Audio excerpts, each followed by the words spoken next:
Thank you. So I want to talk today about something called content security policy.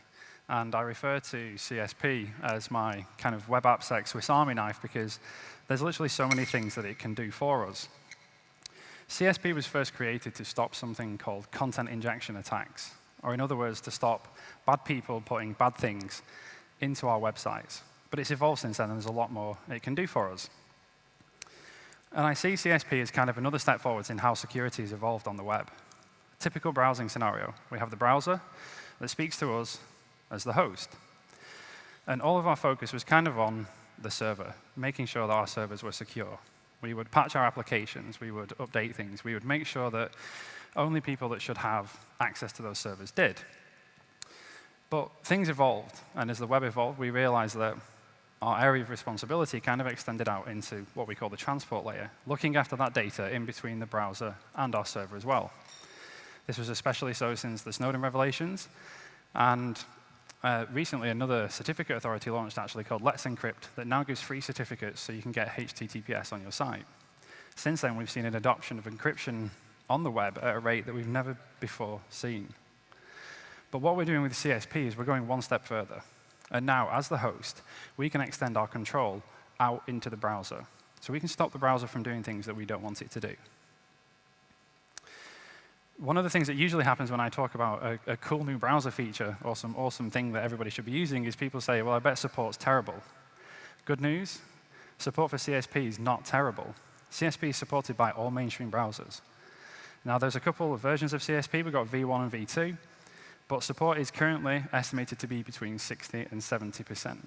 But that actually doesn't matter, and I'll explain why later on. And I'm sure that I don't need to tell you all that support for CSP is better at that end of the slide than it is at that end of the slide. So what is CSP? CSP itself is actually just a HTTP response header. You can see a CSP header being issued here alongside other headers that you may be familiar with. And all we do is we issue the CSP header, and as the value of the header, we give the browser the policy that we want it to enforce and to act upon. Now, the policy itself is made up of one or more of what we call the CSP directives. Now, I've selected a subset of the directives here. These are the directives that control when the browser goes out to fetch external content. I'm sure that we all embed external content in our pages, and this allows us to control how the browser does that. So take the image source in the top right. You specify the image source, and then a list of domains that the browser is allowed to load images from. You specify the font source, and then you give the browser a list of locations it can load fonts from. Same again for script, for style. It's fairly self-explanatory. The default source here is quite handy because if you want a relaxed policy, you can just provide a few default locations. But I'll show you a basic policy. So here's a basic CSP header that you might issue on one of your sites. We issue the content security policy header. I'm using the default source here, keeping things simple. And self is actually a CSP keyword. And what that means is the site that served the page, that served the policy. So by default, I'm happy to load content from myself. And I've specified a domain here, cdnjs.com. So I'm happy to load content from these two locations. Now, unfortunately, I'm sure most of you, like me, load content from a lot of different locations on your site. So we need to fine-tune the policy a little bit.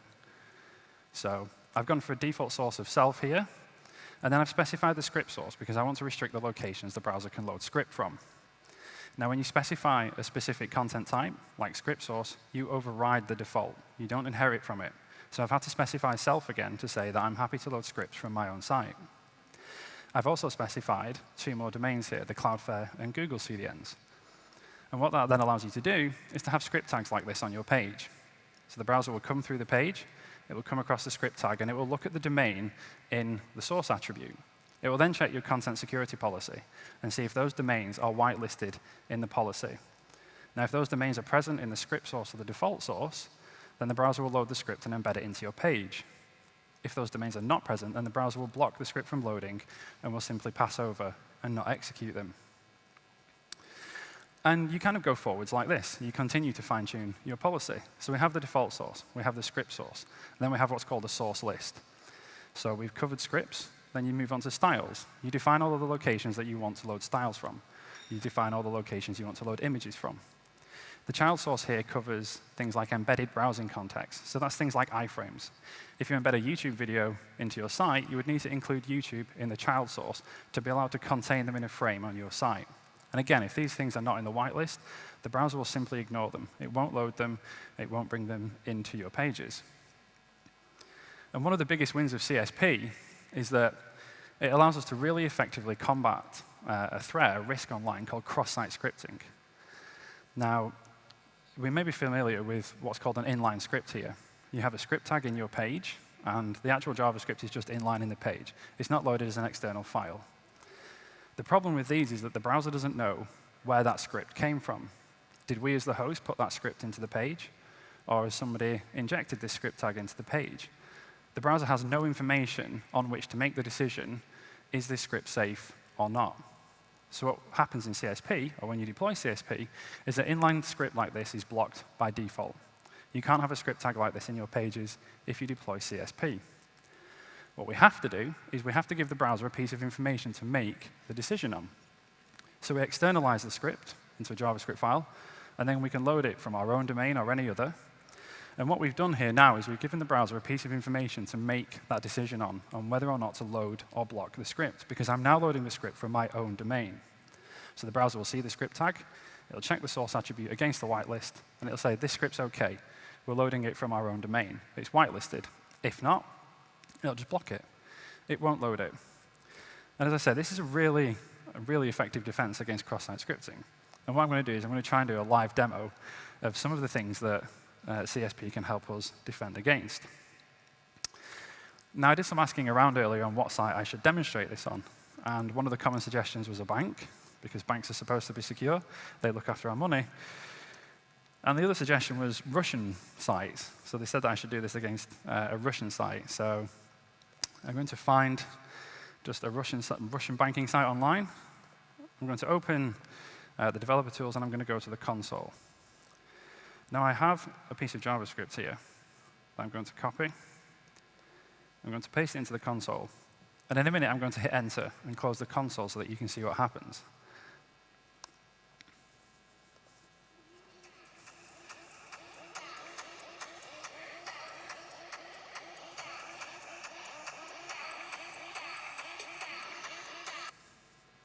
Oh, sorry about that. I think I caught the trackpad. But you get the gist. So basically, I can paste this script into the console here, hit Enter, and I can make the site do what's known as the Harlem Shake. Now, some of you may have heard of this song from years ago when people did lots of crazy videos about it. So what I've done here is I've injected some content into this site, and there's some style sheets and the audio clip that you can hear in the background. And once it kicks in, all of the elements on the website start going crazy and bouncing around.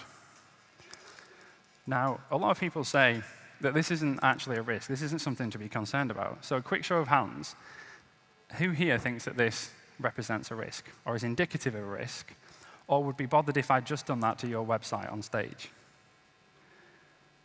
OK, so maybe 6 or 7 people. And I can understand why, right? Because I've just done that in my local copy of the browser, in the browser, sorry. It's my copy of the site. It's had no impact and no effect on the actual site itself. But what I've demonstrated is that if I can get that content into the page somehow, the browser will honor it. It will render it. It will play the crazy song, and it will make the website shake around. So what we have to do is we have to find another way to get that content into the site. So I'm actually going to show you another website that I have here. And the first attack is called reflective cross-site scripting. And what I mean by reflective content is if I type Infoshare into the search box, the site has reflected the string that I gave it back in the page. So we can see it here, we can see it in the address bar, and we can see it in the search box. So I've given the website a string, and the site has given me back a page that contains that string. Now, what if the string that I give to the website isn't a string that says Infoshare? What if the string that I give to the website contains JavaScript? So you can see here, it's exactly the same link. I've got a search term, and you can probably recognize that that's a piece of JavaScript. I hit Enter. The site has rendered the page, given me the page back, and it's rendered the JavaScript I gave it into the page, which means that I now have JavaScript execution in this page. So And I can change this around here and show you this isn't, you can change this to say anything that you want. You reload it, oops, and it'll refire the page. Now, this is a harmless example. It's just an alert box. If I was an attacker, I would not be popping alert boxes to tell you that I've done something to the site. I could install a keylogger and log the keys that you type on this site. And most probably, I would steal your session cookie so that I could then log in as you. And this is what's known as reflective cross-site scripting. So all I need to do then is include my Harlem Shake script into the URL, and the website will start doing the Harlem Shake. And I can actually, if you want to go find me on Twitter, what I'll very quickly do is, oops, crazy trackpad. I'll send you this tweet. I'll send this tweet now, and you can go find the link if you want, and you can view this on your own devices. So let's just say XSS tweet, paste that in. And you can go find that and click on it now. It's a real-life thing. That's a real-life XSS exploit. Fortunately, I'm not going to prison because this website is set up for the purposes of demonstrations like this, so that's OK. Don't worry about clicking on it. But I've got that content into the page, and the browser will honor it, and the browser has run it. And the next type of attack is what's called the persistent XSS attack. So this is reflective. It's built into the URL. But what's even worse is when you can do it persistently and actually get it built into the page. So on this site, you can go and find particular vehicles, and you can hit the vote button here, and your vote and your comment will be left down at the bottom. Now, this page isn't doing anything particularly exciting. So I'm going to leave a comment that says, nothing to see. Oops. Nothing to see here. And I actually have a script tag down here at the bottom. And what I'm going to do is I'm going to put that script tag in my comment, leave a comment on the page, and if I now reload this page, you can see it started doing the Harlem Shake again. But there's nothing in the URL here. This isn't a specially crafted URL. And what you can see is my comment down here at the bottom. If I inspect that, I've now got my comment and the associated script tag in the page itself. So anytime any of you go to that page now, it's not a specially crafted link. That's now permanently embedded in that page and will execute every time it loads. I'll just send that out again if you want to have another look. Again, that's there right now. That's live. It's not, it's not going to do anything bad, don't worry. You can click on the link. It's safe. And just to show you that these, that you can actually defend against these kinds of things with CSP. So I'm going to go right back to the first example where I was pasting things into the console, and people didn't really think that that was a risk or that was a problem. So I'm going to go to one of the sites that I run. I've got the DevTools open. I'm going to paste that script, the exact same script, into the console, and I'm going to hit Enter. There's no annoying music, and my logo's not flying around all crazy. And what we've actually got is some errors down here in the console. It says, refuse to load the style sheet, and then there's a URL on Amazon AWS there, because it violates the following content security policy directive. So that even though I've done this locally, and even though that many of you didn't think that it was a risk, and I can understand why, what it shows is that if you can get the content there, and it doesn't matter how you get that content there, if you can get it there, the browser will execute it. And this is one of the things that we can stop with CSP.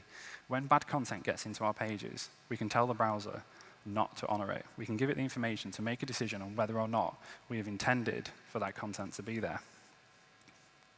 So that's cross-site scripting. That's one of the biggest wins of content security policy, is that we can mitigate cross-site scripting, which poses a huge risk to our users and to our visitors. But there's a lot more that CSP can do. So I've cherry-picked some more of the CSP directives here. Now, the ones that we saw earlier were about a third of them.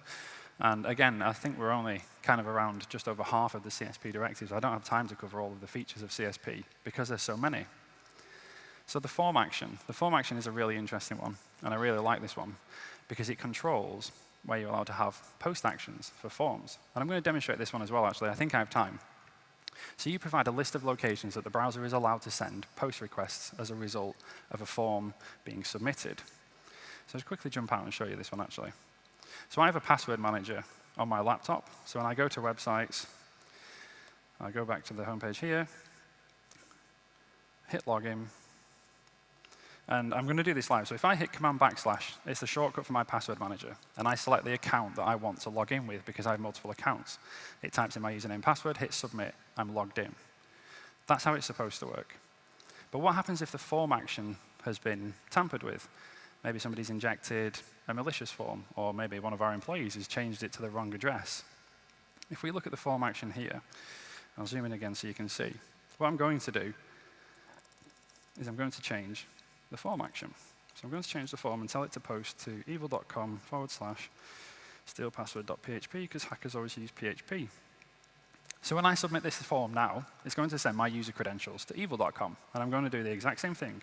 I'm going to use command /, open my password manager, and I'm going to tell it to use the same account. So these are my legitimate credentials. And if I hit this button now, my username and password are going to be sent to evil.com. But it doesn't work. And if you notice, we got another little error pop up down in the console. And it says, refuse to send data, or form data, to evil.com because it violates the following content security policy directive, form action self. So I've told the browser that it's only ever allowed to post form data back to me. And the question that you have to ask here is, do you want your users to be able to post their username and password elsewhere, or any other sensitive form on your website? It could be something in the account section. Maybe they've just typed in their postal address. You want to make sure that that information comes back to you and nowhere else. It doesn't matter how the form gets changed, by who or where, as long as the browser knows that it should never send that information to anybody but you. And then there's even more great features in CSP and even more great things that we can do. Just going to have a drink. Oh, OK, it's there. So that's the form action. We also have frame ancestors. And this controls the people that are allowed to frame you and your site. And there's another attack online called clickjacking attacks, where somebody may take your login page and embed it into their own page in order to impersonate you or your site. And then your user thinks they overlay a transparent form over the top, and the user thinks they're typing their login details into your login form, but they're not. There's a transparent form over the top, and they're actually typing into the attacker's login form. Now, with frame ancestors, what we can do is tell the browser that we do not wish to be framed, and we do not want to allow that to happen. And right at the beginning, I said that CSP is issued and enforced on a per-page basis. So what you can actually do is enable or disable these protections on certain pages. So on your login page, for example, do you want other sites to be able to frame your login page? No. So we can issue the frame ancestors none, which is another keyword which means basically block it. And on sensitive areas of our site, we can protect that by stopping the browser allowing our site to be framed. And there's another two directives here, and these are really useful if you serve your site over HTTPS. I actually saw a study that was released about a week ago. I didn't have time to include it in my slides, but it showed the hundreds of millions of dollars that e-commerce sites were losing as a result of mixed content warnings in the browser. So if you go to a secure page and it embeds a HTTP asset, perhaps an image, then you'll get a mixed content warning in the browser saying the page was secure, but it's loaded insecure content into it. And we can use CSP to help us fix that. We have the block all mixed content directive. It kind of does exactly what it says. If the browser sees a HTTP image like this on a secure page, it will block it in order to protect the integrity of the session. Or we can use upgrading secure requests. So the browser will see the HTTP image, and it will switch it to HTTPS and try and load it securely instead. Now, that doesn't guarantee that it will load, because it may not be available. But it's one step better in that we're at least trying to load it securely, and it may work. Now, CSP is pretty powerful, and you've probably gathered that if you get CSP wrong, you could potentially break your site. If you block all of your JavaScript or your styles from loading, things aren't going to look so great. So we can actually test CSP with zero risk. And we do that by using the CSP report-only header. So all that changes here is you add report-only onto the end of the header and then send the exact same policy that you would have sent before. And what happens now is the CSP is enforced, but it doesn't actually take the blocking action. So you'll still get things like the errors in the dev console, but instead it says this would have been blocked, rather than taking the blocking action. So you can open up the dev console, navigate around your site, and see whether or not any CSP violations would have occurred, because you'll still get the feedback and the information, but without the risky blocking action that could break your site. So deploy CSP in report-only mode. But the only problem is that flying around your site with the dev console open, trying to find these error messages, doesn't exactly scale very well. So CSP can help us there as well. So we're still issuing the same report-only header. We're still issuing the same policy. But on the end of it, I've included another directive that you can see here, which is the report URI directive. And with the report URI directive, you specify a location that you want the browser to send you a report when the CSP is violated. So if something happens on a page and an image would have been blocked, rather than having to look in the dev console, the browser will actually post you a JSON payload to the endpoint that you specified with the details of the violation. So we get the JSON payload, we've got a CSP report. Document URI, that's the page that it happened on. So what page was the visitor looking at when this violation occurred? The violated directive, which bit of the policy was violated? We can see here it was the script source. Original policy, because CSP is dynamic and you can tweak the policy on a per-page basis, you get the original policy back just so you can see what it was that the browser had. And then the blocked URI, here, evil.com. So I now know, after receiving this post request, that on that particular page of my blog, there is a script tag trying to load from evil.com. And this goes back to when I was talking about the browser support at the beginning. Browser support may not be perfect. We may not have 100% support. But if the browsers out there that do have support can send us these reports, then we can still go fix the underlying problem. And that's why reporting is essential in CSP. It's great that we can block these attacks and we can block this malicious content. But if we don't know about the underlying problem, the underlying cause, we can't go fix it. So enable reporting, get these reports. I can now go fix this page and whatever the exploit was that happened, and then everybody is protected.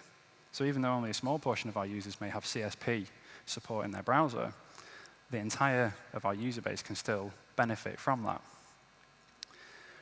And there's one last trick that I want to cover about CSP. I've worked with a few large organizations recently that have used this. And if any of you have been involved in a migration from HTTP to HTTPS, you'll know that it can actually be quite difficult. If you're a media organization and you have 15,000 pages of historic content that you need to migrate to HTTPS, that's a big job. And what we can do is use another trick in CSP. So if you look at the default source here, you can see that I've only specified a scheme, the scheme HTTPS. So all I'm saying is, by default, I want to load all of my content over HTTPS. I don't care where from. I just want it to be loaded securely. And I've provided the report URI directive. So that will say, if you find a HTTP asset, the browser will send you a report. So you're effectively turning all of your visitors' browsers into like little QA bots, because they're going to go around your pages, they're going to look for HTTP assets, and when they find one, they'll send you a report, and then you can fix it.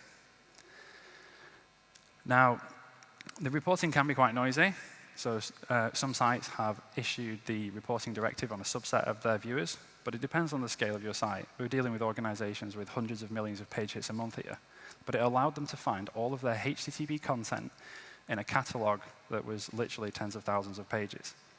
And you can also issue multiple CSP headers. So they issued this header alongside their existing policy. And the browser will cycle through all of them, and it will use all of them, send the reports, and it will enforce them. So you don't have to have like one big gargantuan policy that does everything. You can break features out like this one, and just issue one specific header that does one specific task. Now, unfortunately, I didn't have time to go over as many features of CSP as I would have liked. There's a lot more that CSP can do. I've only covered a little over half of the features of CSP here, but I hope at least I've inspired you enough to go away and perhaps look at how you might deploy CSP in your own organizations. Thank you.